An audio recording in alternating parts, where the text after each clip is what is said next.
ghost activity, fringe science, interdimensional beings, psychic phenomenon, and conspiracy theories. Does the truth exist? How close are we to finding it? Come listen and discover the answers yourself. Welcome to the Paranormal MD, where the out of the ordinary is discussed weekly.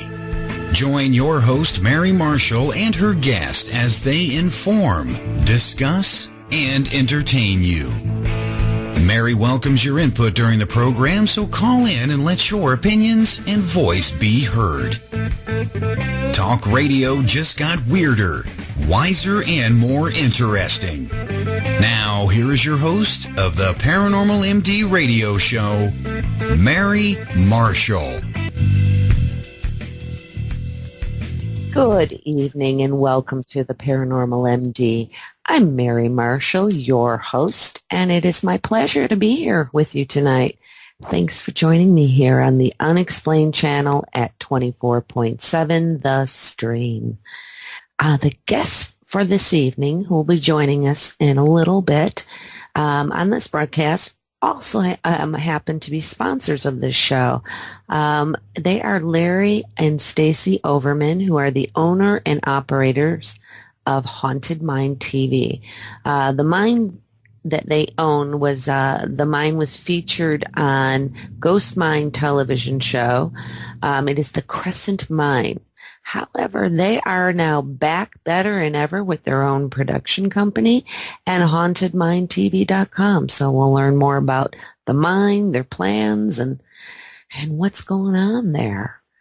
Now I'd like to take a moment to personally invite those of you who are listening, those of you who are hearing my voice right now, come join us in the chat room. Slowly filling up in there. It usually does. We had a couple early birds in there this evening.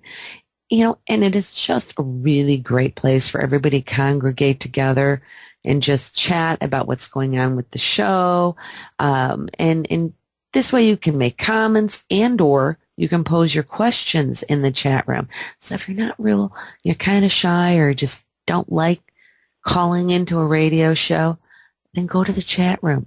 You can post your questions there, and your chat master, Pam, will relay your questions that either of me or the guest, or even if it's a comment, put that in there too. She'll relay it. One more thing I would like to mention is don't forget to sign up for the Roundtable Listener Discussion Panel. This isn't your opportunity to be part of this show, and your voice, your thoughts, opinions on a topic that you have special interest in can be heard. And what I mean, your special interest, because you go to the homepage at paranormalmdradio.com, and there's a form there with a bunch of topics. So you can check what topics interest you, submit that, and the show will get back to you and let you know when some dates are available for you to be able to join us on one of the live broadcasts.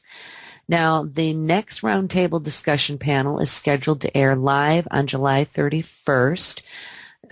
So it's rocking. It's going. We always have fun, too. So you don't have to be an expert, just an opinion. So now let me briefly introduce you to your chat master, Pam. Hello, Pam. Hi, Mary. How are you? Okay. It's been an interesting day. It's been an interesting week. I'm excited about the guests tonight. They're actually going to be coming on a little bit earlier, so I'm hoping you're going to stick around online. Although I know you're in the chat room. And busy chat room tonight. And hello, chat room people. Here's my sad thing for me. That's maybe not so much for you guys, but for me. Unfortunately, due to my computer setup here at home, I am unable to get the chat room. At least not for about the next 30 minutes. I'm not going to be able to be in the chat room. So I'm just going to say hi, everybody. I I'm assuming some of the regulars are in there. Are there some of the regular? Oh, wait, they're not regulars. They're unusual. Quite a few of the regulars. We Yes, can't the unusuals. Yes. Unusuals. That's on Facebook. It was determined that they preferred to be called the unusuals. So cool. Well, hi everybody, and I hope some new faces are in there. Are there any in there that you want to call out some names? I'm not recognizing any to be new. That's all right. We have the usuals, Highway and Saul and Patricia and Kat. Mr. Highwayman is in there tonight? Yes, he is. You are back. Right? I already talked to him about that one. There was Kelly. Right. Oh, hi, Kelly. She was sometimes it was saying, I know she was going to be listening. I said, come in the chat room tonight.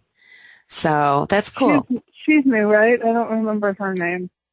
I know her, but I know her from Facebook. But yes, I believe that she is newer. So hi, Kelly, because that was one of the things I said, yeah, come and join us in the chat room.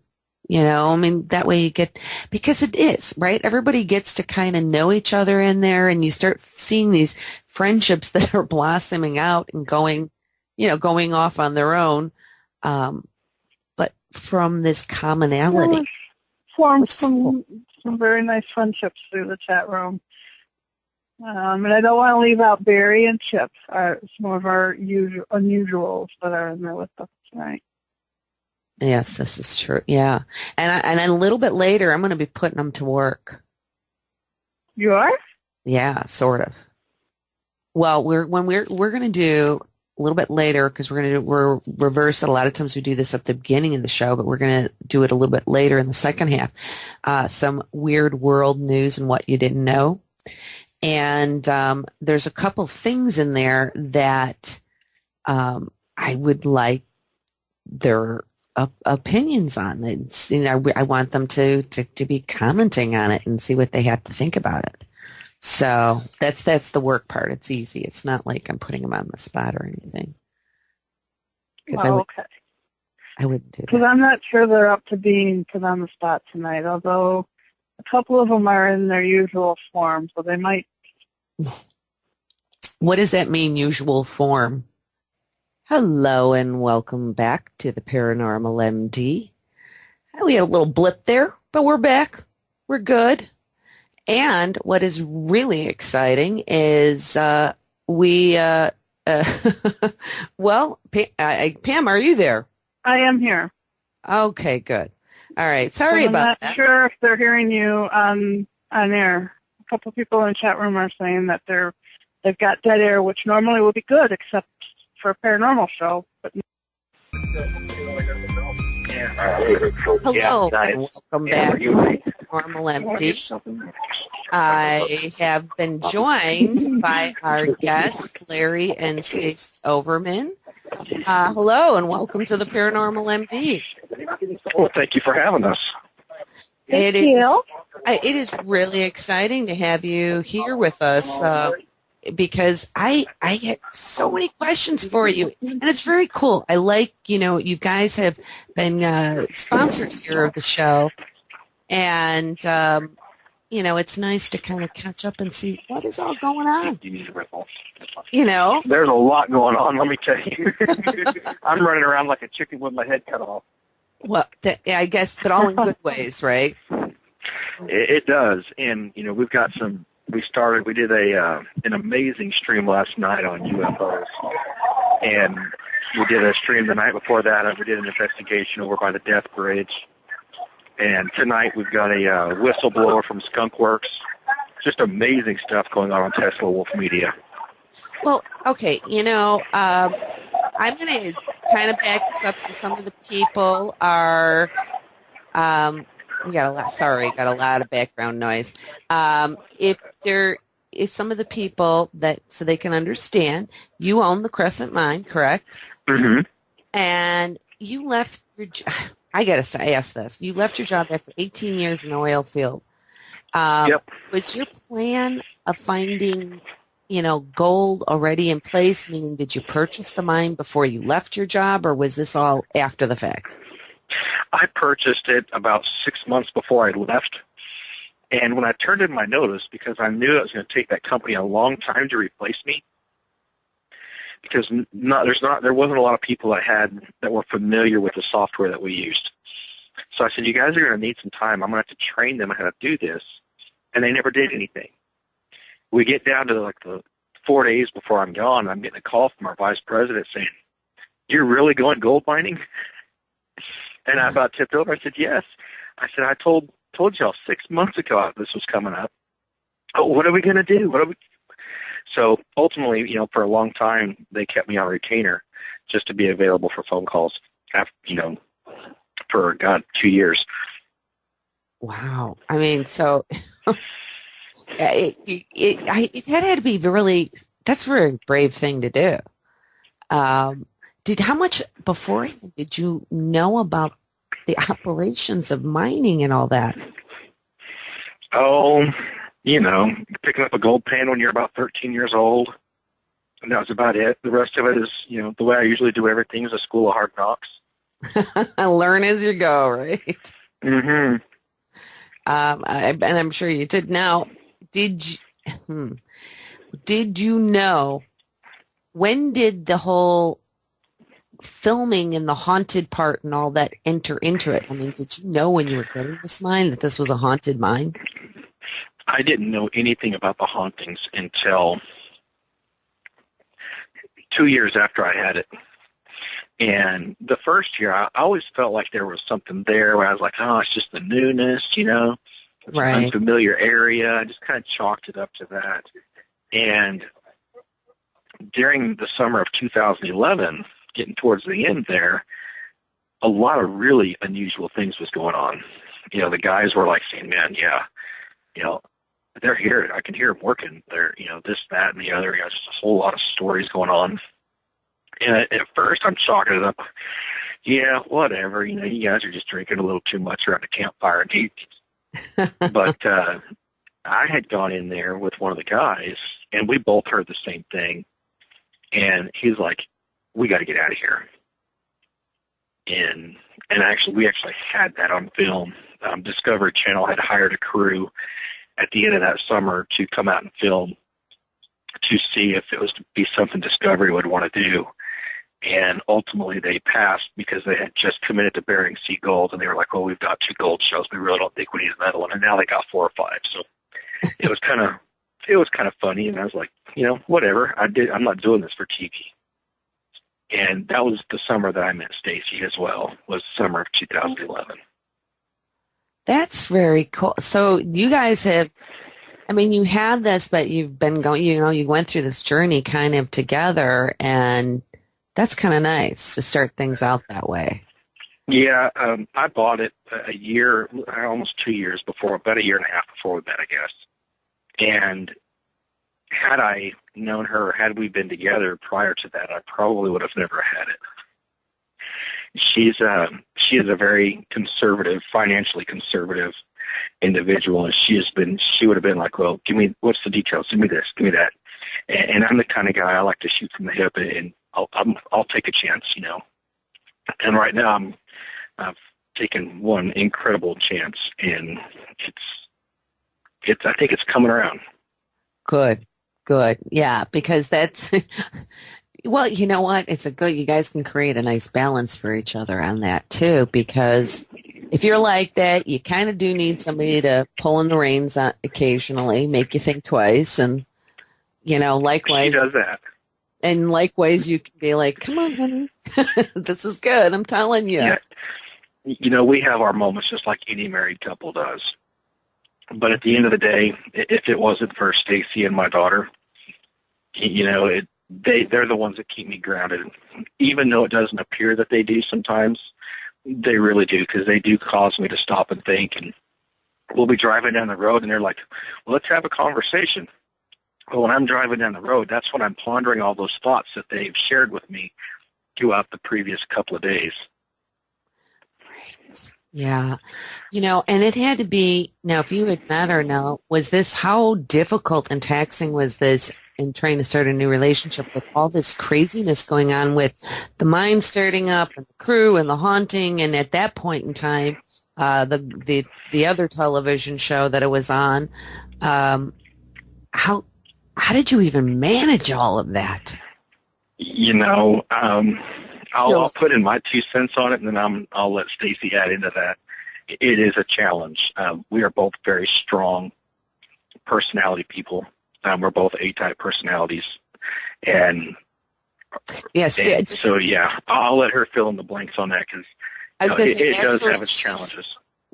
Actually, Stacie is not with us at the moment. She will be rejoining us during this break because there was some issues, not with her, the whole phone system thingy and noise and whatnot. So. Okay, so we got married during the filming of season 1 of Ghost Mine. I had her kidnapped off this steam train. Did you really? And it's actually the 1-year anniversary for the day we met. Oh my God, that's it's sort of cool and sort of scary, I guess. It was fun. It's like, what are you doing? That's awesome. Well, she asked me. I mean, she knew something was coming up, and she asked me. She was like, "Well, how do I know what's going to happen?" She was, "I've never not been part of planning my wedding before." I said, "I don't want you to take this the wrong way, but how did that work out for you?" Well, point taken, and because it didn't work well for me letting somebody else plan it either. So,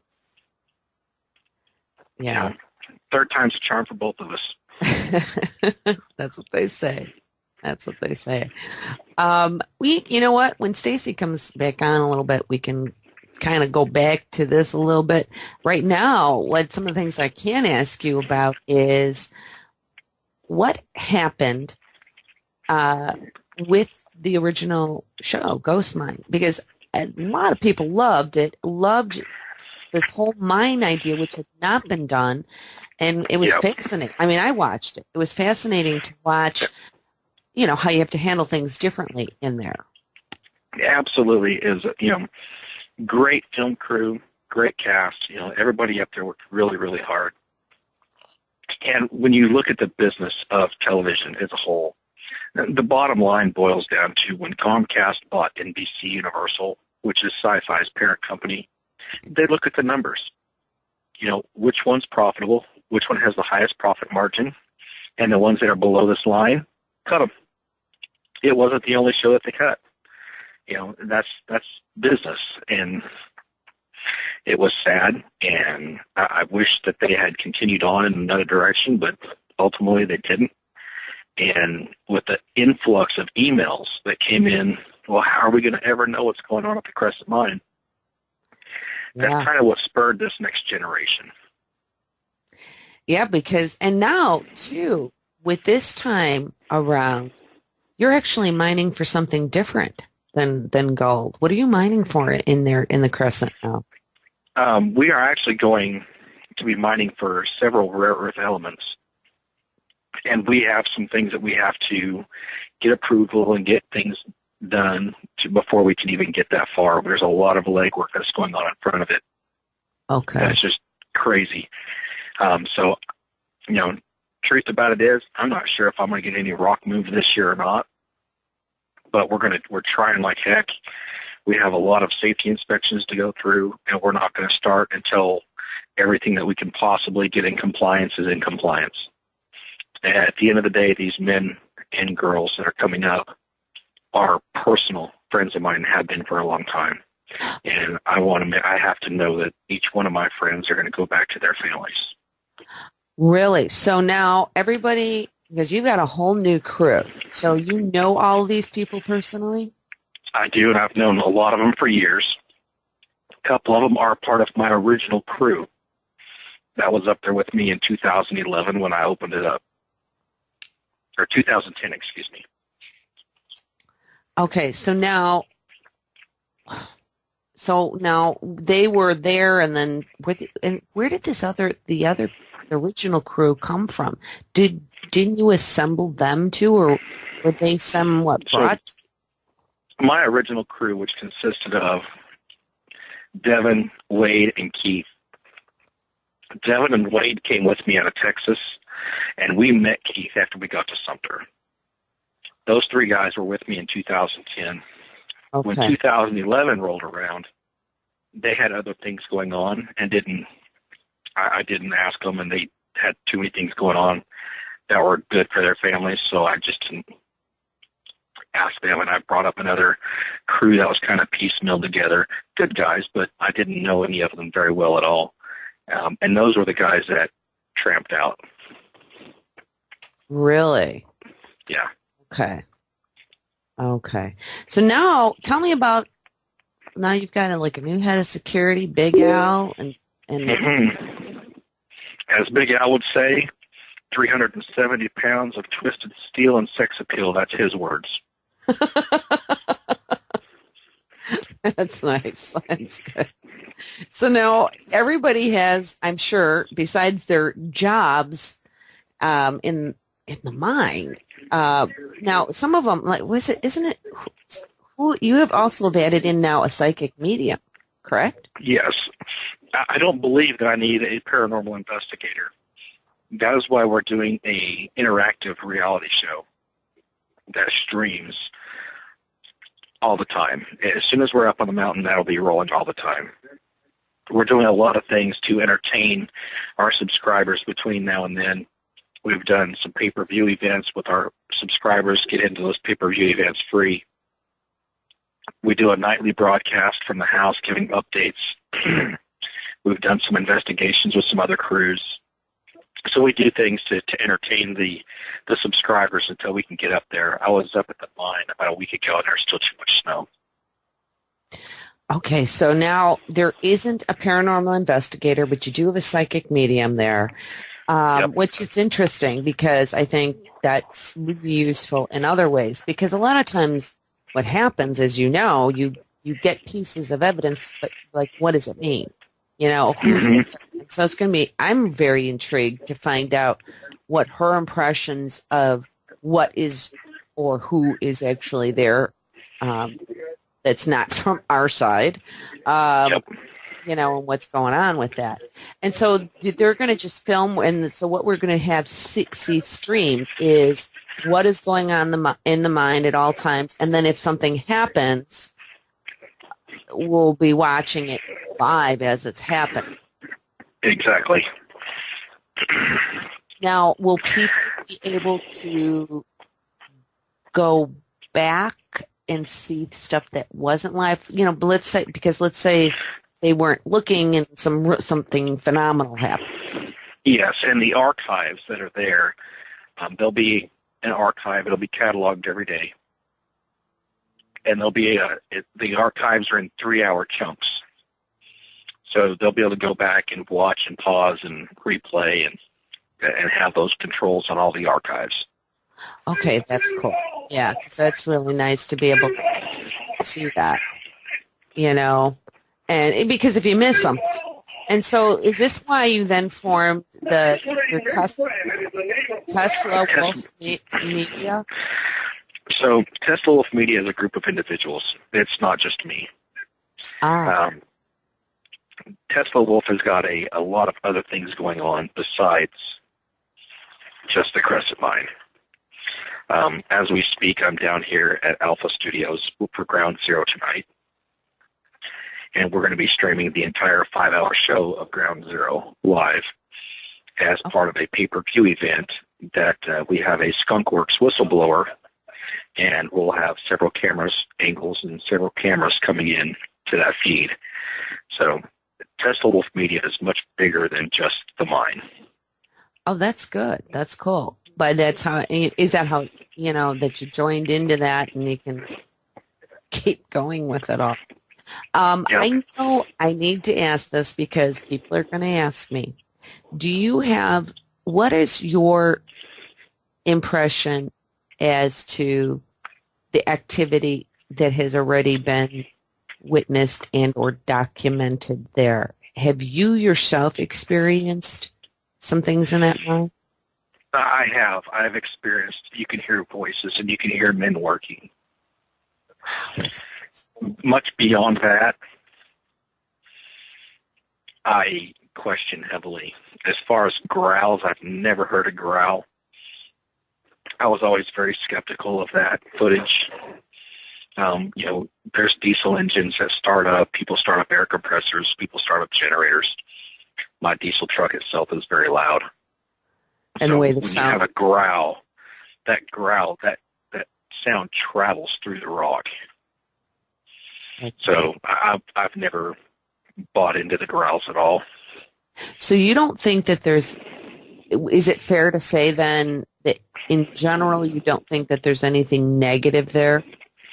I don't believe so. I think that any negative occurrences has to do with, whether or not the men that worked there from the past, whether or not their space is being respected. Okay. Yeah, that makes sense, though. That would be part of it. And between cast and crew, there could be anywhere from 15 to 25 people up there in a very small area. It's tight and very steep and rugged. So, and that's what I mean by that. So I don't want anybody to misunderstand what I'm saying, that, when you have that many people, somebody could feel that was disrespectful because it's a small area. Right. No, I can, and I can see that. So what is probably one of the, other than hearing things, that as far as maybe you or somebody in the crew has experienced, what about this time thing? That it seems like a couple times where people they had no clue that hours had passed. I have had that happen to me, and I don't know how to explain that. I've gone in a couple of times and been in there doing my thing and come out and was like, well, I went in right after lunch, but I haven't been in here very long, but now it's dark. That is what happened.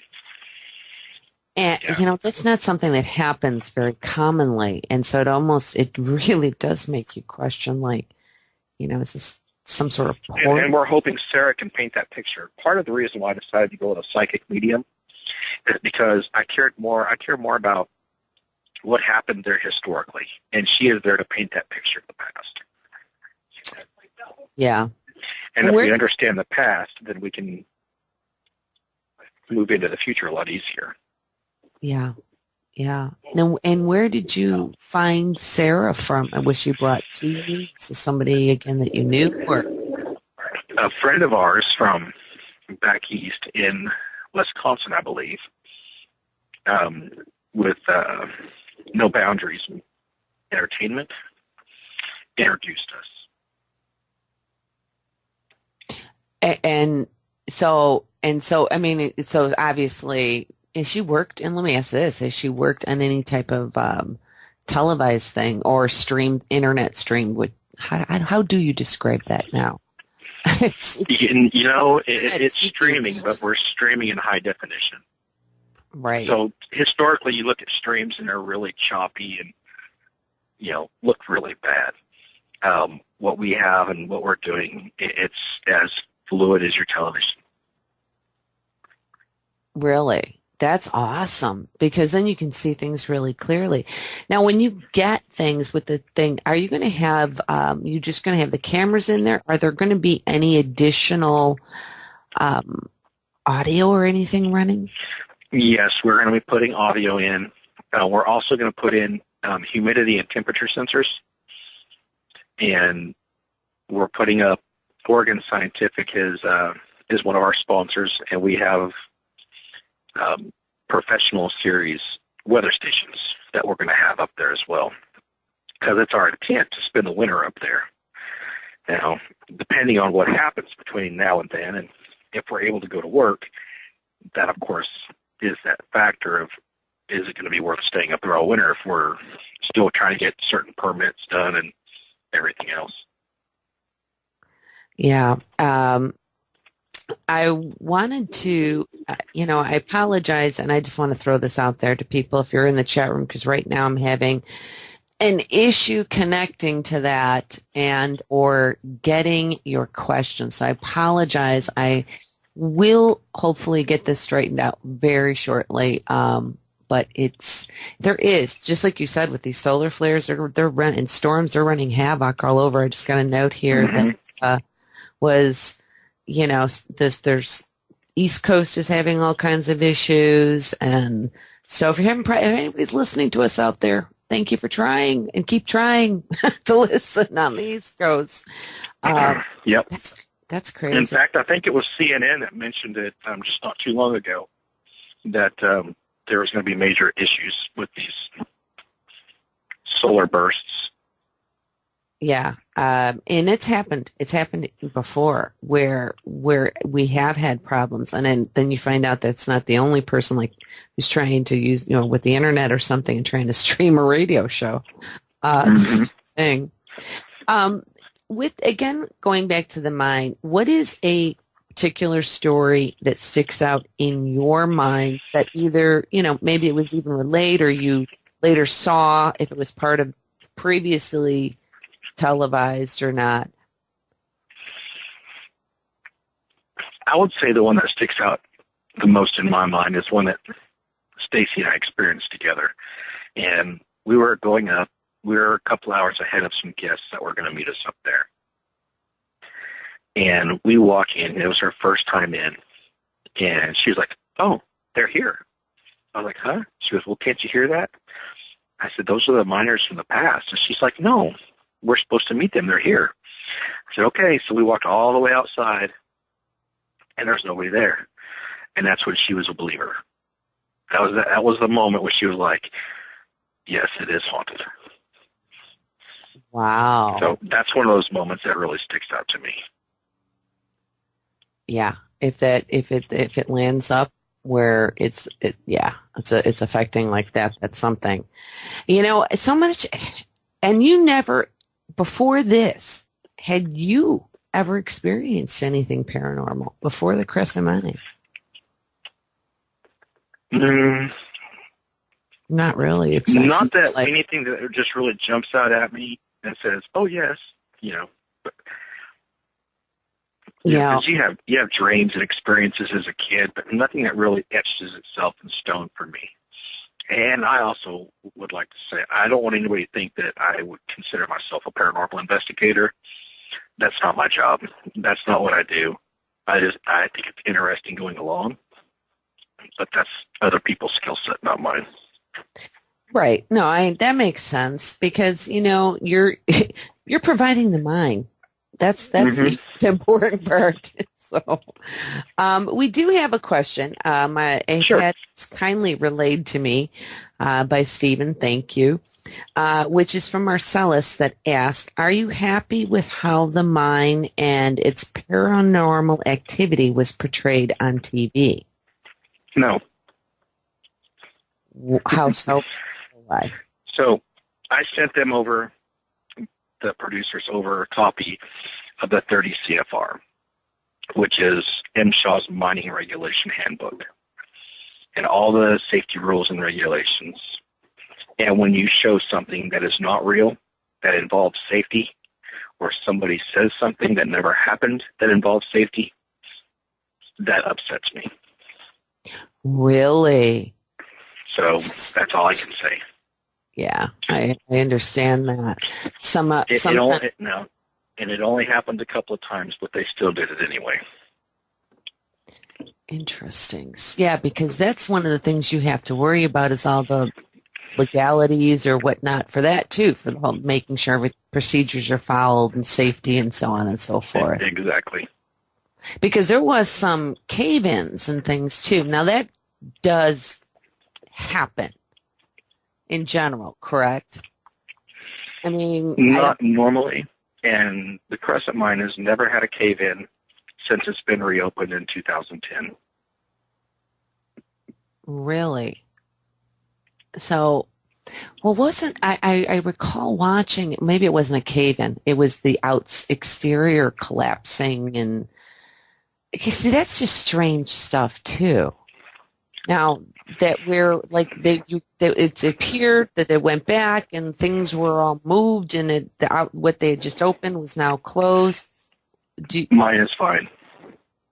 Okay. The mine is fine. That's okay. You answered without answering, and that is awesome. Because that's one of the things, and I think that's what's really nice about your approach too with it being streamed, is that you're seeing it live, you're seeing it as it's going on. It's not an edited entertainment. No, it's as raw as it gets. If somebody slips and says a naughty word, I apologize in advance. There is no beep button. And currently, as of right now, there is still no FCC regulations on live streams. Right. So, yeah, they can, because you're absolutely right. That is going to happen on there. But that's okay because it is real. And people, I think, are very, very aware of that. When somebody's going to smash their finger and they're going to drop a 4-letter word. And, right. Hopefully they disguise it, but, because we have had this discussion as a group, because we do want it to be, PG-13-ish. Yeah, don't drop a word here because, we are, I always do that too. I always have to pre-warn because there's an assumption a lot that with the whole internet, kind of radio show thing, and no, we are licensed, FCC radio station. So please watch. Last night on Ground Zero, we had a caller accidentally drop the F-bomb. Like, oh, see ya, bye. Whoops. Yeah. Yep. Yeah, exactly. And it's like you try to catch certain things in delay, but it doesn't always work that way. Well, I guess really a lot of when you're talking about, is there a little bit of a sense of relief to have more control over the mind and how it's portrayed and how you're being portrayed? Absolutely. It's really difficult to explain, because it's not like I was just an actor, that I'm just showing up on this set and being filmed on a camera. When you own the property, and granted, they do have production insurance, but if somebody gets hurt, they sue everybody. Oh. Even with the insurances, that doesn't matter. They still sue everybody. It's a massive, huge liability that I was just completely stressed out about. That is, yeah, I could see that. And you would think, and for us from the outside in, you would think that this would all be covered under their production umbrella, sort of thing, but apparently not so. And that is, now you have all these people from the outside in all over this property, and if something goes wrong, yeah, that could be. And most of which I have no personal friendship with at all. So, right. If they got hurt, they have no issues at all.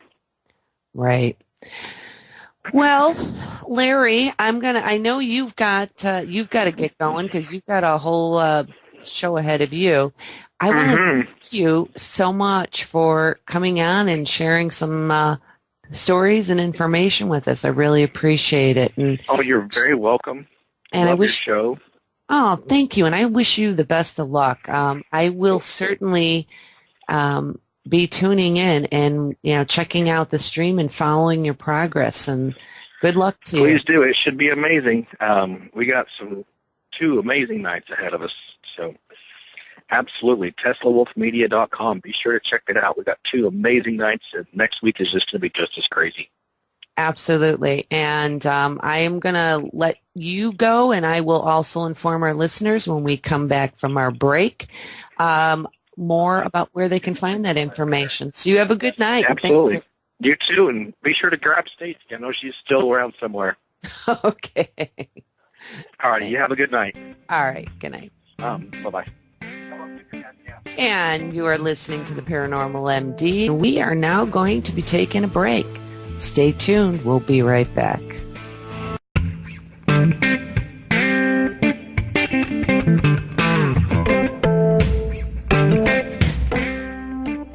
Hello and welcome back. You are listening to the Paranormal MD, and I'm Mary Marshall, your host. If you would like to find out more about the ongoings of this show or me, as well as past or future guests, just like we just had Larry Overman from Crescent Mind, you can go to the paranormalmdradio.com. All guest information, like their guest websites and links, will be posted there as well. Also, you can check out the community calendar and elsewhere on the site to find where I may be lecturing or appearing or classes that are coming up. And speaking of classes, I will be offering online paranormal studies classes this fall, so be on the lookout for that information on the website later this summer. You know, one of the reasons I'm doing the online classes is really because I had just been asked by so many people from all over the country and actually out of the country. And so this really gives the opportunity to be able to get to everybody. You know, right now I'm kind of like trying to bounce from this place to this place. So I'll stay put and offer the classes online, and now somebody in Maine or California or in the UK can take the classes. And so this is why I'm personally excited to be able to do this too, for those of you who have asked about it. I do want to mention, if you haven't done so already, please come and join us in the chat room. And with that being said, let me reintroduce you to your chat master, Pam. Pam. Hello. You're there. I'm here. I don't make any promises for how long. It has just been like a kind of crazy, I don't know if that's even right, a crazy night. Crazy, and I really do. I think that Larry was absolutely right with the solar flare thing, because there's just been some unusual things going on. So, you know, it's nice to be able to do that. One of the things that I do want to mention, because you know what time it is, Pam? What time is it, Mary?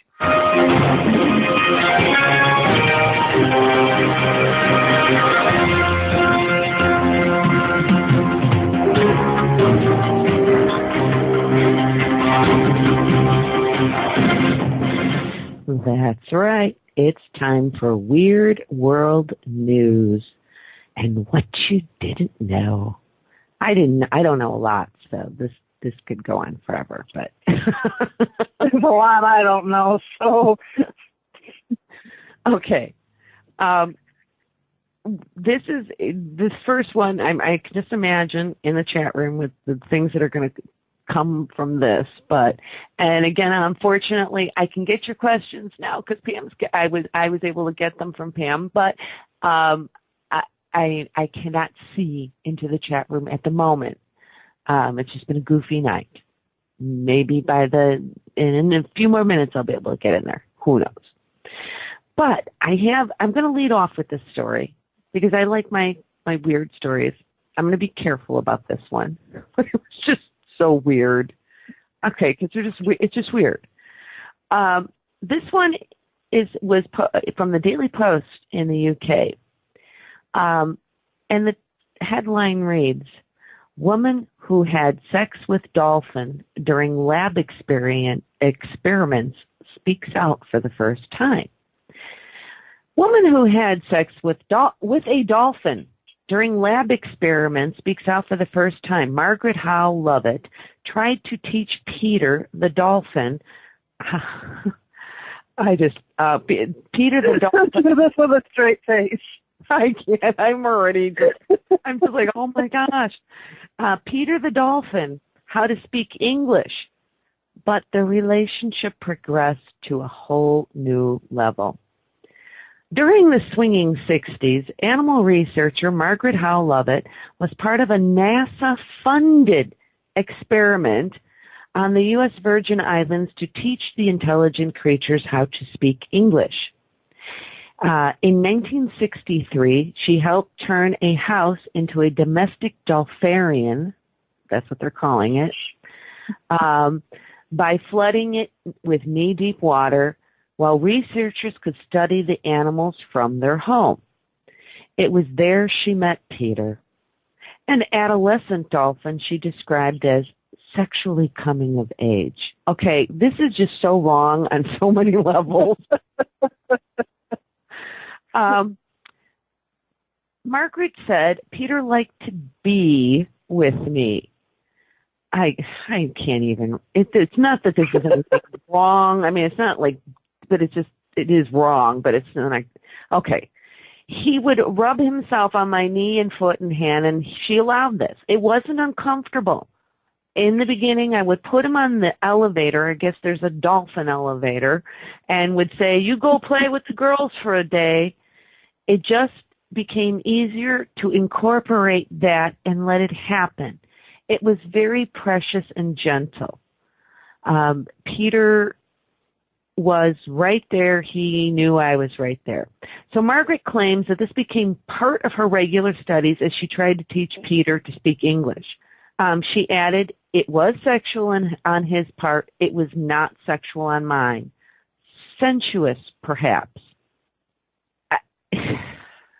I don't, you know. Well, here's the bottom line. The experiment would end in tragedy, and for years after, there would be rumors of the dolphins, and this is horrible, suffering drug abuse with LSD tests and scandal over the nature of Margaret's relationship with Peter. You think? You think there might be an issue here? Now, I get what you're saying. It's her whole attitude that's creeped me out about it. You know, it wasn't sexual, but it was sensuous. It was this. It was, you know, she was probably on LSD herself. What was the deal with the 60s people? Do you know how many tests they did with that stupid LSD that really wrecked human beings' lives? They didn't even know they were being tested on sometimes. Oh, it's just scary. Yeah. And this was NASA-funded experiment, but apparently went on for years. I mean, and I'm so sad. Those poor dolphins. They're being caged. They're being drugged. God knows what else. Where was PETA then?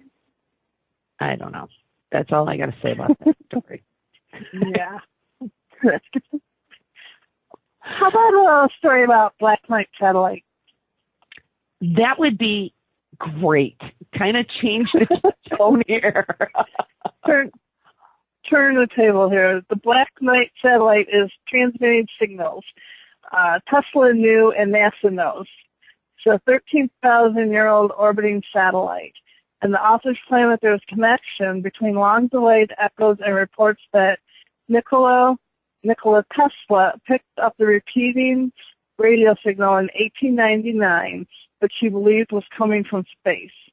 The satellite explanation originated in 1954 when newspapers, including the St. Louis Post-Dispatch and the San Francisco Examiner, ran stories attributed to UFO researcher Donald Kehoe, saying that the U.S. Air Force had reported that 2 satellites orbiting the Earth had been detected.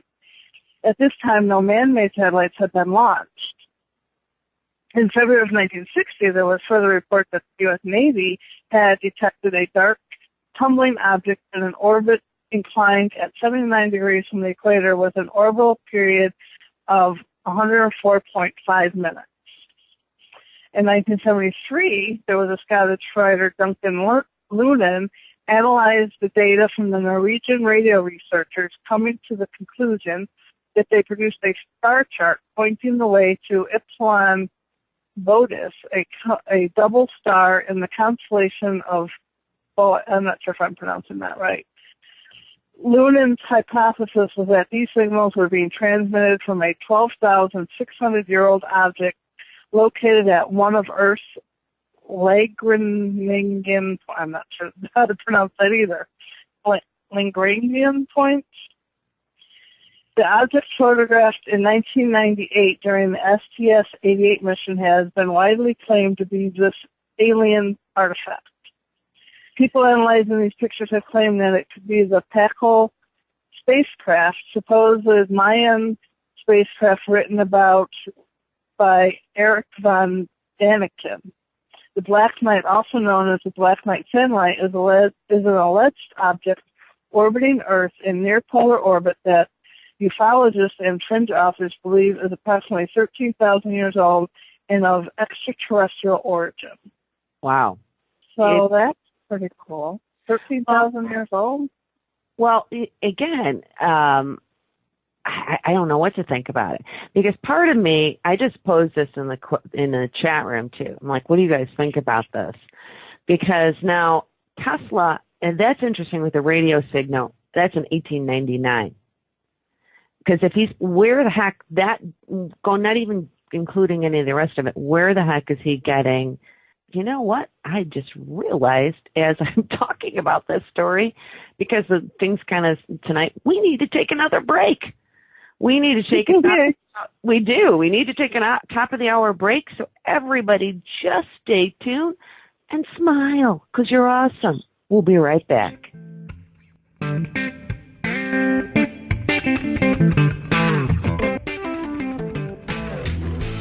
Welcome back to the second hour and final hour of the Paranormal MD Radio Show. I'm Mary Marshall, your host. So, Pam, we were talking about the satellite thing. One of the, maybe I think I might have lost Pam. Well, then I'll just have to talk without Pam. One of the things that I was questioning about all this, and I'm curious what, some of those that are in the chat room think on it, that this thing is transmitting we know something is transmitting in 1899. And I find it really interesting, like I said, that Tesla is, picking up this repeated radio signal he believed was coming from outer space or coming from space.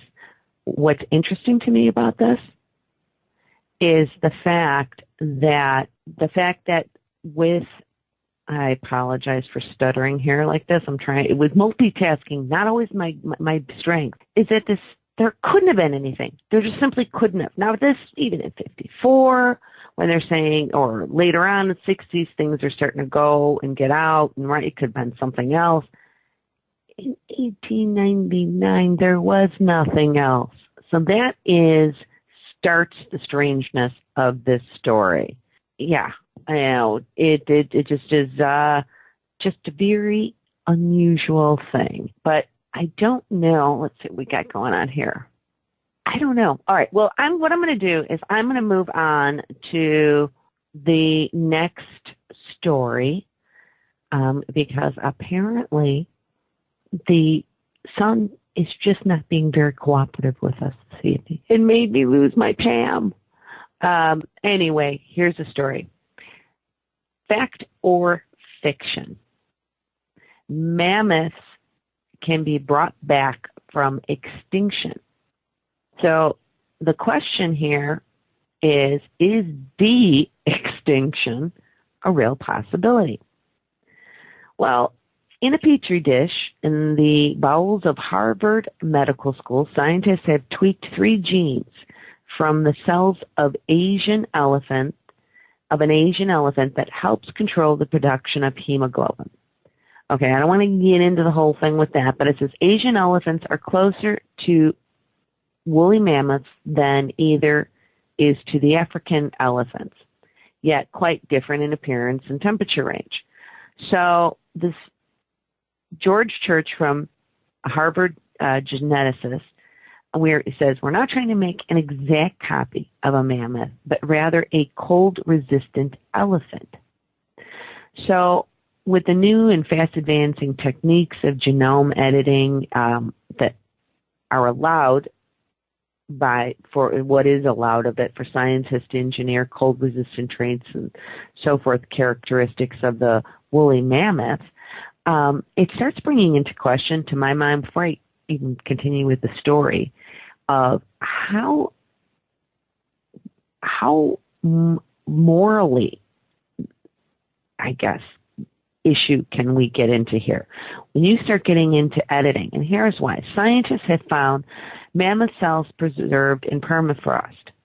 If they were to recover cells with intact DNA, they could theoretically edit an Asian elephant's genome to match the woolly mammoth. A single cell contains a complete genetic instruction set for its species. And by replicating that via editing and so forth, theoretically, this could be created. But it would be a hybrid.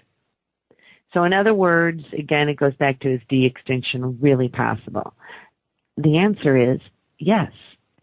Going all the way back to 2000, a falling tree killed the last bucardo,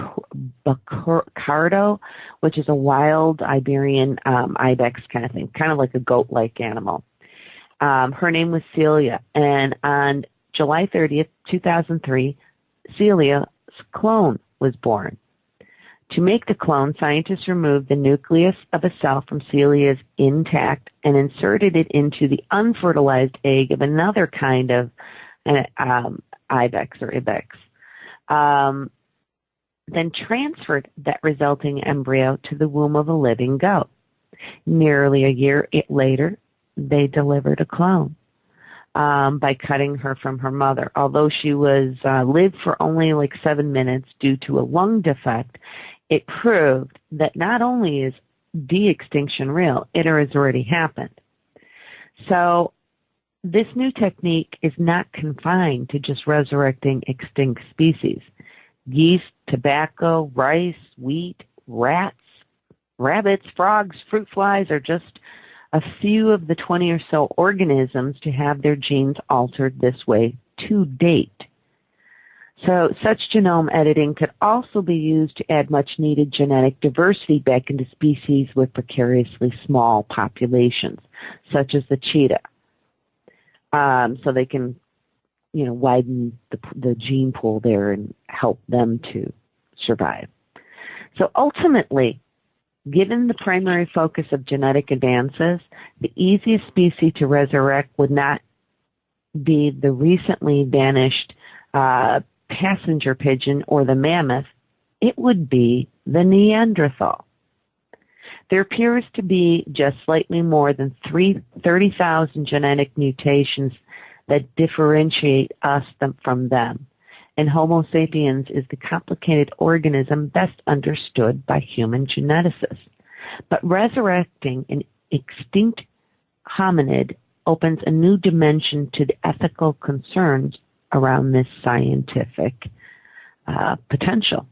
Neanderthals were sentient human beings, wrote an evolutionist, wrote a geneticist, Savant Pabo of Max Planck Institute in Germany. And what's interesting is that he says in a recent New York Times, in a civilized society, we would never create a human being in order to satisfy scientific curiosity, he observed. Pablo and his colleagues were the first to sequence the Neanderthal genome. So this type of technology that we have and capabilities really brings into question what are we doing, people? And Pam, okay, can I yes, add something here? Yes, please. This comment, we would never create a human being in order to satisfy scientific curiosity. That's what you just read, right? Right. Haven't we already done that? What was her name? The baby that was cloned and Louise or something. What was her? Remember? Isn't that the same thing, kind of? I mean, it's human. Yeah. Well, that's the thing. I mean, we've done animals like crazy. We know it's out there. Let's put it this way: if we have dolphins being fed LSD and having relations with a human while during the testing, what makes us think that there's a lot of things we don't know that's going on out there. And one of my concerns is there are humans out there already. And there may not be Neanderthals being resurrected, but again, that certainly could happen. What are the ethical, oh my gosh. There is no ethics involved, in my opinion. Yeah, because you can, and then upsetting the balance. What do we as humans do again? Animals are going extinct. Why are they going extinct? Because of what we're doing to the planet. Well, we're going to help them. So then we try to introduce this, or the forest, or the rainforest or something. Oh, so we're going to help it. Let's introduce this bug to help this. Next thing you know, it's being overrun by this. Now we got to address that. We just keep going down this domino thing. It's a domino effect. Like we tried to adjust on one thing. Now we have a new problem. We fix that. There's a new one. But when you start getting into Neanderthal and human beings, that's, again, to a whole new level. I mean, right now, could there be, and we wouldn't even know it, in a lab somewhere, some cloned, basically grown from its DNA Neanderthal out there? And then this thing is like human, and are there human? It's just sad. It just scares me. It really scares me. I have a lot of... Science has gone too far in many ways. Yeah, on there. And where do you stop it? There's so many things we have the capability of doing. I'm trying to look at, right now I was glancing into the chat room to see what some of the people are talking about in there, and they're talking about, somebody wants to bring back the Tasmanian tiger. But you get into that, is it right? Which, I don't know. I don't know that it is. And I don't know that we as a society, how do we have a say in stopping this? Right. I don't know. And we don't. It's much like everything else, just like our taxes and everything else. We don't have a say in how it happens. It happens. Yeah, exactly. But I always like to bring up these stories because I think it's important for people to really know this isn't just like, a fluke thing that happens once in a while. There are so many scientists and so many labs around the world that are doing this type of thing, among other things that I've brought up on the show. Who knows? Who knows what's going to happen? And it's all like trying to be kept, for the most part, under wrap. What are all the things that have gone wrong that we don't know about? And it's sad, it's scary, it's all of the above with that. I don't want to beat that, harp on that anymore. But so you want to go to a NASA story? I sure do. NASA might build its very first warp drive. A few months ago, you know where my brain goes with this. Warp drive, is that anything like thumb drive? I'm all over it. No. You just had every Star Trek fan out there just went, I cannot believe she just said that. Because warp drive, your mind immediately goes, Star Trek. So, sorry, I'm not a Trekkie, never was. Don't mean to. Sorry. Different minds think differently, I guess, right? That's right. But anyway, so this story is about a few months ago, a physicist, Harold White, stunned the aeronautics world when he announced that he and his team at NASA had begun work on the development of a faster-than-light warp drive. His proposed design, an ingenious re-imaging of an Alcubierre drive, may eventually result in an engine that can transport a spacecraft to the nearest star in a matter of weeks, and all without violating Einstein's law of relativity. We contacted White at NASA and asked him to explain how this real-life warp drive could actually work. The idea came to White while he was considering a rather remarkable equation formulated by physicist Miguel Alcubierre in his 1994 paper titled The Warp Drive, Hyperfast Travel Within General Relativity. He suggests a mechanism by which space-time could be warped both in front and behind a spacecraft. Michio Kaku dubbed Alcubierre's notion a passport to the universe. It takes advantage of a quirk in the cosmological code that allows for the expansion and contraction of space-time and could allow for hyper-fast travel between interstellar destinations. Essentially, the empty space behind a starship would be made to expand rapidly, pushing the craft in a forward direction. Passengers would perceive it as movement despite the complete lack of acceleration. White speculates that such a drive could result in speeds that could take a spacecraft to Alpha Centauri in a mere 2 weeks, even though the system is 4.3 light years away. In terms of the engine's mechanics, a spheroid object would be placed between two regions of space-time, one expanding and one contracting. A warp bubble would then be generated that moves space-time around the object, effectively repositioning it, the end result being faster than light travel without the spheroid or spacecraft having to move with respect to its local frame of reference. All right. Remember, I have to stop you because we are going to need to go to a break. So hold the rest of that story, as I know it's almost done, and we can finish it and talk about it when we come back. So, okay, it's time for that commercial break, and remember you're awesome, so smile. We'll be right back.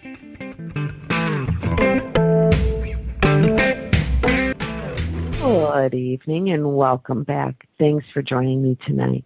You are listening live to the Paranormal MD Radio Show, and I'm Mary Marshall, your host. If you have a question or a comment, I do want to mention that if you have missed a portion of this evening's show, you can certainly check it out at last but not least. Pam, we need to finish our story.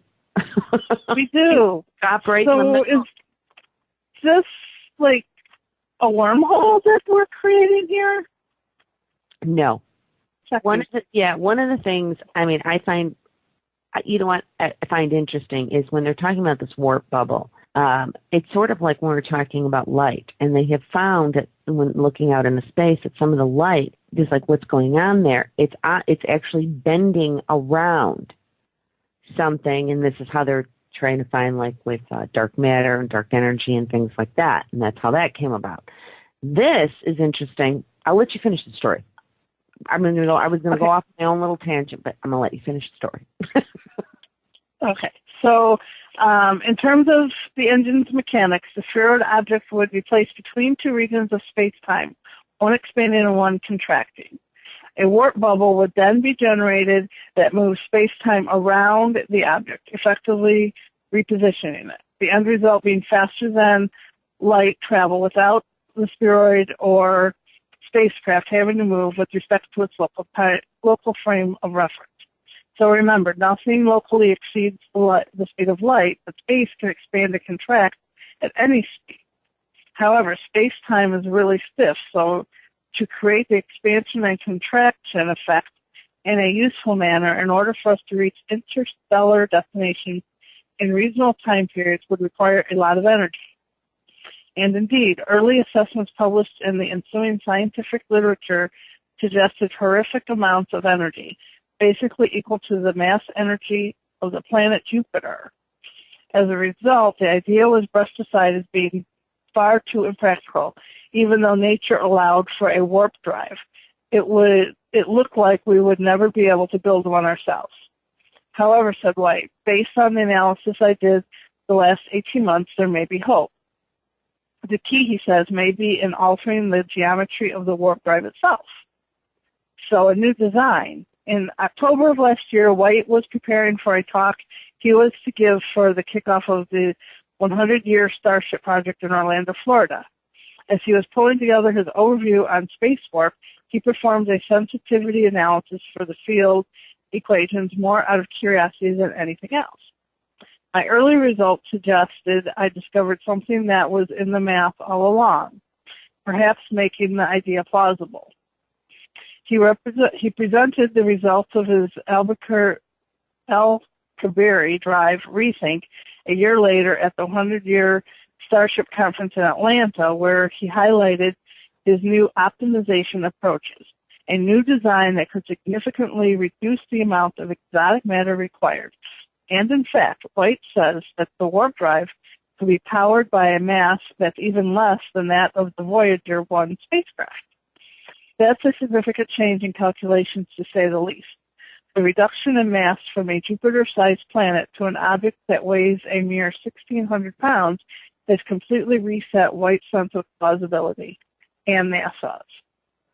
You know, it's interesting because I just looked up and I saw a comment in there that's saying a time-fold, we don't have power source capable of that combustion, won't do. And then as you're continuing on with it, is what in fact is saying is that there is what these calculations have done is that the reduction in mass is great.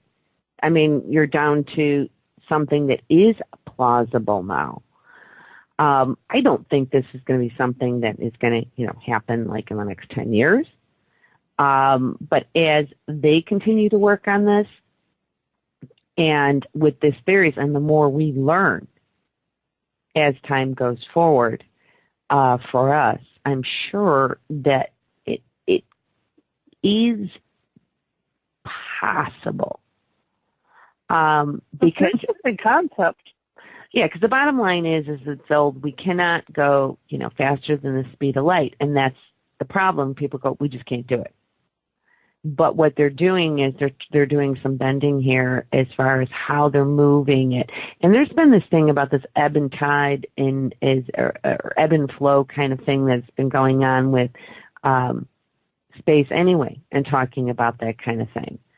So it'll be really interesting to see where they do land up and what they learn from it. Because, again, it's a lot of it is you learn from your mistakes almost sometimes, more. That's how you do it wrong enough times, you'll finally figure out the right way. But it's those getting it wrong that's where you really learn, which I guess makes us a possibility, which would be very, very cool. So who knows? We could be on the Enterprise someday. And wow, if we ever get, well, this is a little bit different than an actual moving, ship with us going on, but that would be cool. If we could do that. If we could have an actual ship that was capable of like a warp drive. That'd be something to here 1 second in California the next. California, heck yeah, but yeah, absolutely. Yeah, well, I'm just saying, in a matter of seconds, it could be anywhere we want to be. So it'll be really interesting to see what they're going to do with that, and like I said, what they're going to learn. And a lot of these things, when they do these types of projects, I'll put it that way, often we learn about other things in the process too. So I don't think we're going to go wrong with them trying to approach us again with the recalculations. So that's what with that being said. Okay. I want to mention this is two things. There's one story here that I just want to mention because I actually just happened to watch something on television, and this caught my attention. Apparently, there is two scientists, one of which that was working with the idea of looking at salamanders and how salamanders basically regrow new tissue, limbs and parts. Like if something happens, they can regrow it. So they were looking at this, and while one of the scientists who's no longer with us, I think he passed away a year ago, his brother had an accident, in which he literally in a blade, like a fan blade or a propeller type thing, chopped off the top of his finger. And now, talk about this being like, sounds like science fiction. Doesn't think like we could do this. I guess if we can clone, it would make sense that we could do this, but still. Okay, so this is what happened. This guy, Lee, got his finger chopped off. His brother then had used his brother as kind of an experiment. And apparently, if you use pig bladder as a matrix, they then ground the pig bladder into powder or into strips. And there is a property about it that makes it work to regrow tissue. Now, I don't know a lot about this yet, but basically it helps. Normally our body says, oh, we need to heal. In this case, with whatever's in this pig bladder, human body helps jumpstart our body to regrow tissue. Bottom line is, in 4 weeks, his entire fingertip regrew. It's functional. He has feeling. He has it. You can't. There's no scar. Because I was watching this, I could see it. There's no scar. There's the fingernail. Everything is there, and that is just phenomenal. Oh, I know what it was called. It was called extracellular matrix. It's some type of thing that helps regrow. Why, if this is possible, why is this not used like all the time? You know? Because if you can do something like that, I mean, how many people? Well, and then furthermore, the military is now working on this and involved. So there's even more funding because they're using this for the veterans who have come back and either have lost limbs and so on and so forth. I saw the sergeant. What was his name? Sergeant. It was a sergeant anyway, and his leg was like separated. It was detached and it regrew and attached. Now his looked a little. There was scar tissue. There was some deformity to it. It was a little malformed, but he's walking, and it was attached by the side to the hip area. Isn't that crazy? That's amazing. Right? That they can even, that you can do this. And then again, I don't understand, like, why, how many people go into emergency rooms, especially with summer coming or winter for that matter, snow blowers, lawnmowers, accidents, kids, that this isn't something, if it's not harmful, why is this not something that's being commonly used that all of us can take advantage of? So I'm going to look into this more. Like I said, I just came across that one and just wanted to throw that in because I just found it fascinating that this was possible, It is. We should be using it if it's out there. Exactly. Now that is something that is right now useful. Why aren't we doing it? I don't get it. No, but instead we'll feed LSD to dolphins. Okay, so Google, one of my favorite topics for good and for bad. Google is beginning to build its own self-driving cars. Question for people in the chat room. Would you sit in a car that drives itself? I don't know if I would. I don't know that most of us would. It would be cool and we'd all want to try it, but I would be so fearful at first. But I'll continue on. I'm curious what people in the chat room think. So The search giant Google is set to begin manufacturing its own custom cars instead of adapting existing ones. Google's remarkable automated vehicles have advanced to such an extent the company is now going to start building its own original design for the cars with the hope of seeing them undergo wide-scale testing within, listen to this, as little as 1 year. This means that I'm assuming, I know how this stuff works. When we think 1 year that they're doing widespread testing, Google has a lot of power. They can push things through, but I'm still thinking we're looking at maybe 10 years until it's on the market, 8 years. I don't know. I could be totally wrong. But anyway, the article proceeds to go on and say, we're really excited about this vehicle. It's something that will allow us to really push the capabilities of self-driving technology and understand the limitations, said project director Chris Urmson. The new design resembles that of a smart car, but with a flat cartoon-like front, capable of seating 2 passengers. The vehicle will be electric with no controls aside from a stop and go button. Okay, I'm reading this. I was like shocked to read that. Okay, because the technology is still new, the cars will be limited to 25 miles per hour to begin with. However, as the software is perfected, this is likely to rise and rival regular road speeds in the not-too-distant future.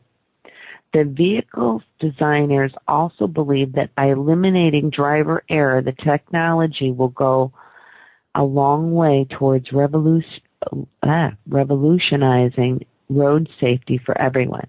I think it has the potential to be the most important safety technology that the auto industry has ever seen, said Ron Medford, former deputy director of the U.S. National Highway of Traffic Safety Administration. It has no buttons in it. Come on. There's nothing. Oh, you know I like my buttons. That I don't like. This says the design is capable of seating 2 passengers. The vehicle will be electric with no controls aside from stop and go. That is not a comfortable feeling. Technology, no. I don't care how good something is, that is a weapon. And you're on, you know what I mean? You're on the road in this thing, and it malfunctions. It's now turned into a dangerous weapon for yourself and anybody within your vicinity. I find that really, really hard to believe. And I'm trying to figure out this flat cartoon-like front, too. I wish we could see pictures of what the potential design is. Are there any comments about this from the chat room? Oh, tons. It's pretty much consent that nobody would get in a car that drives itself. Although one says that he would like to sit in the back seat and drink rum while the car drives itself. Yeah. Somebody else comments, trust your life to Windows-driven car. Crazy. Yeah. Wouldn't trust a computer. Gas is going to skyrocket, so it doesn't matter. I'll be riding bikes. Highway says, you are lost. Error number 487. That's going to be the message that you're going to get now instead of your GPS telling you to, turn around at the next. Yeah. I love. You're not going to, instead of carjacking, you're going to have car hacking. True. That's true. Yeah, bad idea. The other thing, going back to Google has just gotten way too big for its boots.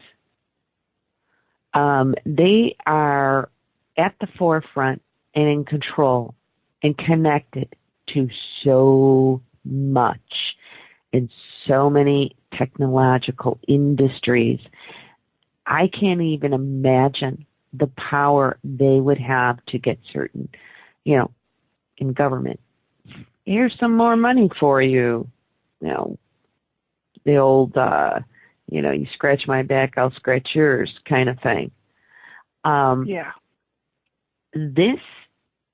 I do have concern about Google. And I wonder if there are other people that have concerns about this too, because it used to be like the big thing was, before 10 years ago even, Yahoo.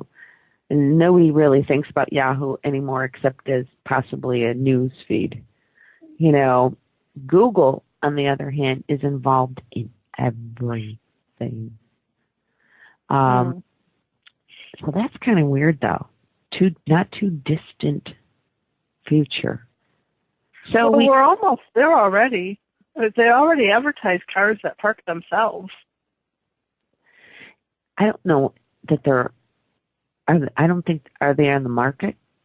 Oh, yeah. They show them at the commercials that they actually park themselves.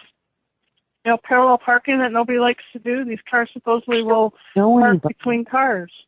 I know no one with one of those vehicles. Now you've got the whole screen thing in there so that you can see behind your car and all that. That's just cameras and whatnot. And I know it's got the sensors. But, yeah, we're going to be like the Jetsons. It's just like we're going to get in this thing. We're going to be on these little tracks of sorts or paths and destined. I don't know. It's just all very strange and weird to me, and I hate to sound like the generation before me and my parents, but I'm kind of glad I'm not going to be around to see it all. Some of it I will, not all of it. That's okay. Yeah, I'm not sure I want to see it either. Yeah, according to Highway, they park themselves and they stop on their own too. Yeah, and I mean, like, so you can get in your car that is driving itself. You can have you won't even need like Google glasses or anything because they're already onto the brain chipping. So you can just be like doing your whole internet thing right from your brain. Which, by the way, I just again saw something that they had done a study watching the actual brain size and activity of people. And those that were on the internet, something like, 8 to 10 hours a day, and so many people are plugged in one way or another that way now, that the frontal, I believe it was frontal lobe, somewhere in the, it was actually shrunk, and they began to think differently than those who were not into that excessive or that type of use. So we're going to get in our cars to drive themselves, and then we'll use our brain chips, and we can just hook to the world via the internet in our heads. And, Scary. Sit next to our cloned selves. And that's even scarier. While we polish the brass on our cyborg bodies. I mean, this is where we're headed, people. This is like crazy stuff. Wow. That's a lot of stuff. All right. I'm going to go to something just because they're fun. And I have done these before. But I just like them because they're sometimes just fun and silly. This is, again, some of the strangest laws in the U.S. Someday, talking on your cell phone, which is, illegal now, will be one of those strange laws that generations from now they'll laugh at. Well, why is that even on the books? What did you need that for? But the first one is a U.S. law. Is in Alabama. Apparently in Alabama, it is illegal for a driver to be blindfolded while driving a vehicle. What? I know. Like, how does who who is doing this that they said, we need a law for this. We just have too many people driving around blindfolded. So that won't be an issue anymore if we get the self-driving cars. We can be blindfolded. Which, with that being said, that just made me think that would be a very cool thing for people who do have loss of sight. They could drive a car. They become much more self-sufficient in not even having to worry about public transportation. They could just get in a car. It can take them there. Now, to me, that would be an awesome thing that would come from it. But then you have to question, we can have a car that drives itself, so why can't we help people who cannot see? True.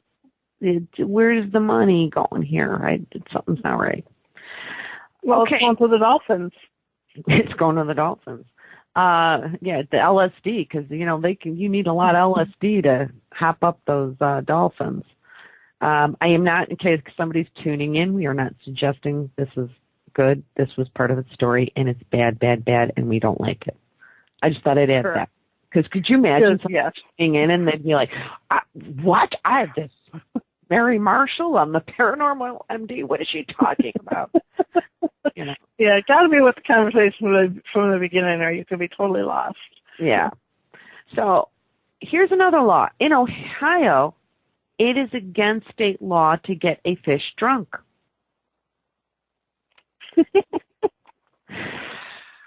Yeah, exactly. Just going to go to the next one. Yeah.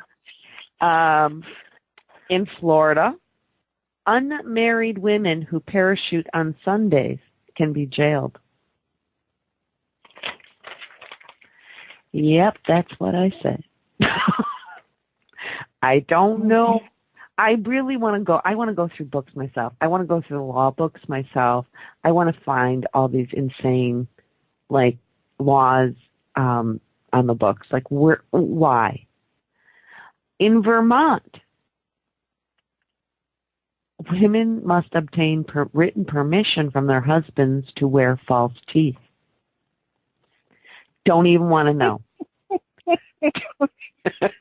Don't even want to know.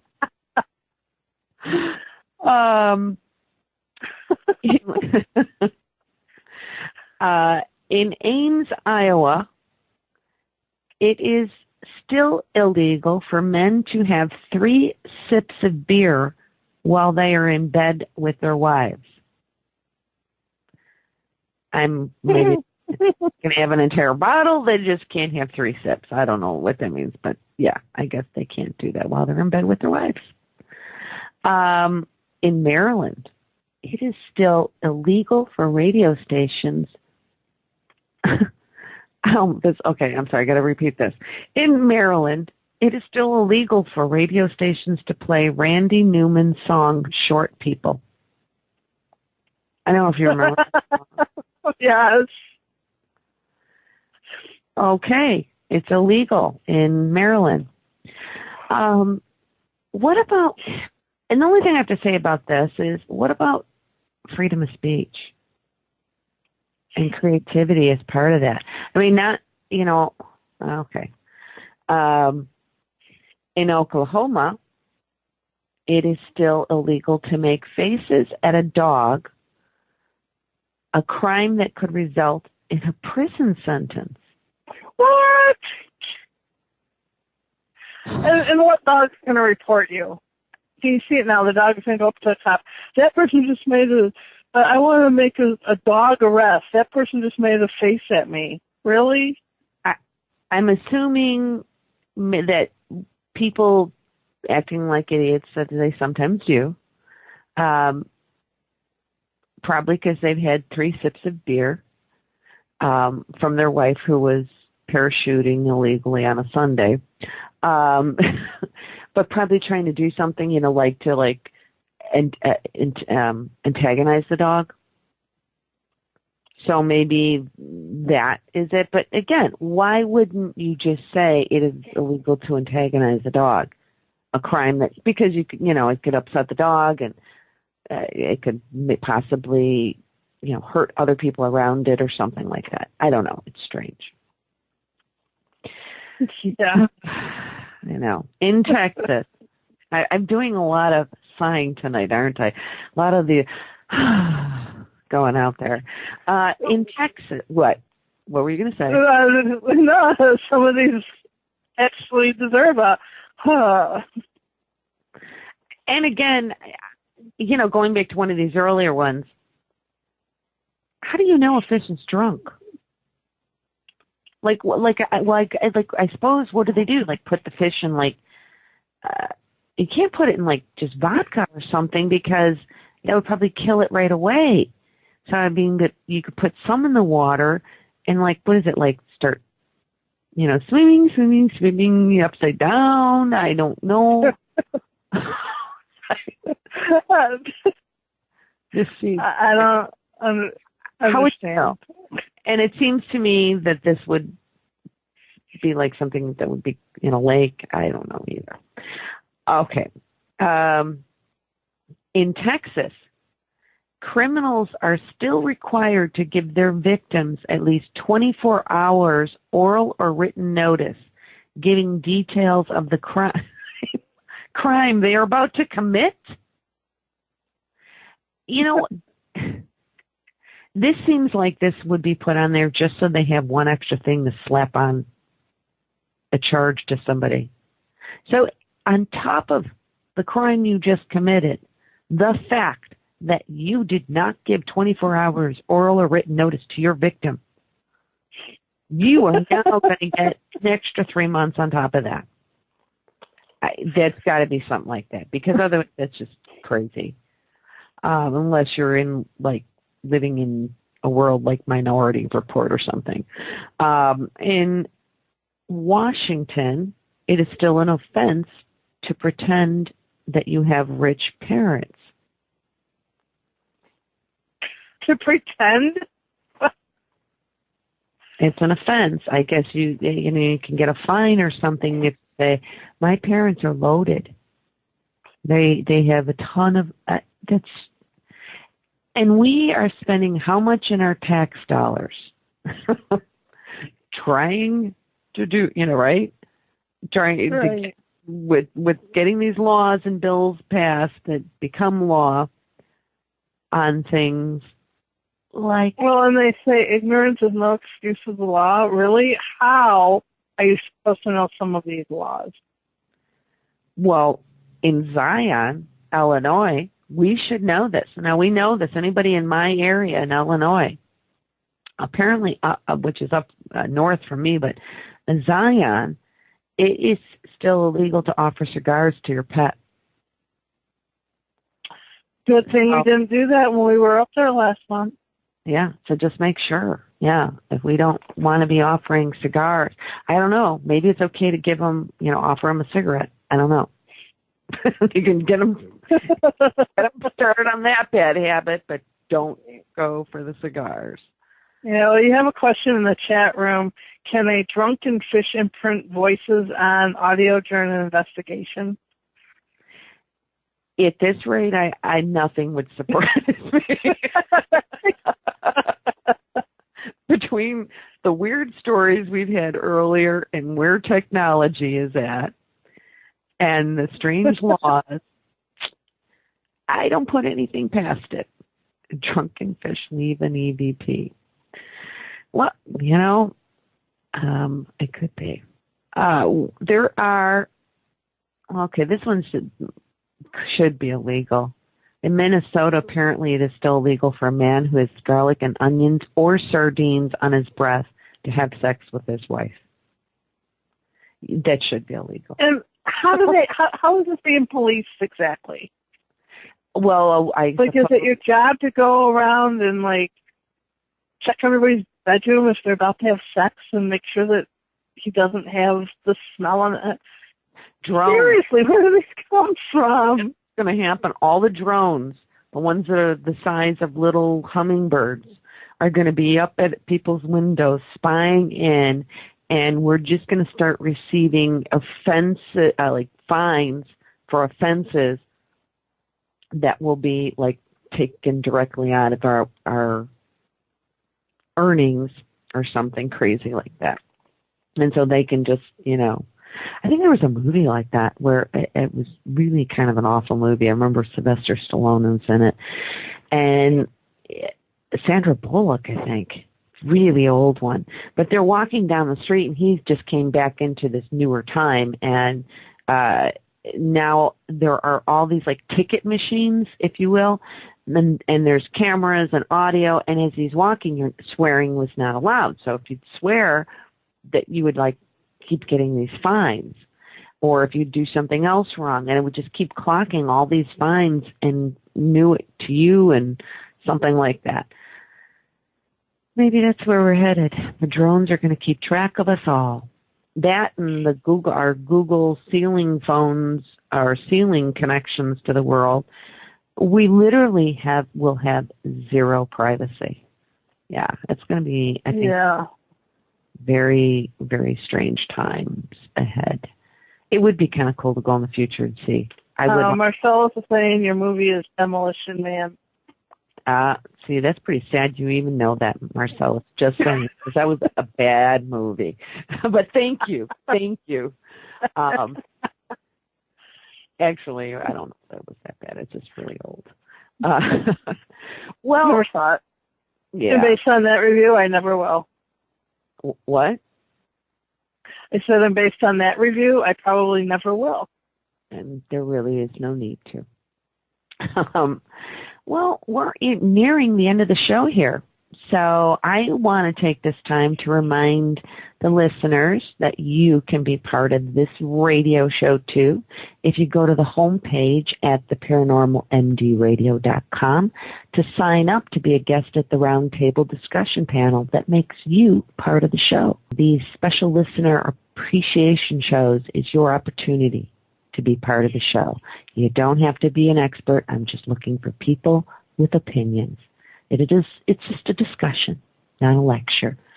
So head on over to the homepage and look over the topics and sign up. And again, if you've missed a portion of the show and would like to hear it in its entirety, check out the on-demand for free at theparanormalmdradio.com. For next week, the show's guest is Susan Sinclair, who is an ordained minister, shamanic practitioner, a natural crystal intuitive, a Reiki master that is certified in sound bars. Susan has also been kind enough to offer one of the lucky listeners a free comprehensive home and property cleaning. So look for that information at the web on the Paranormal MD Radio website, and I'll also be promoting it on Facebook. So be on the lookout for that over the coming weekend. And thank you, everyone, for listening, and thanks again very much to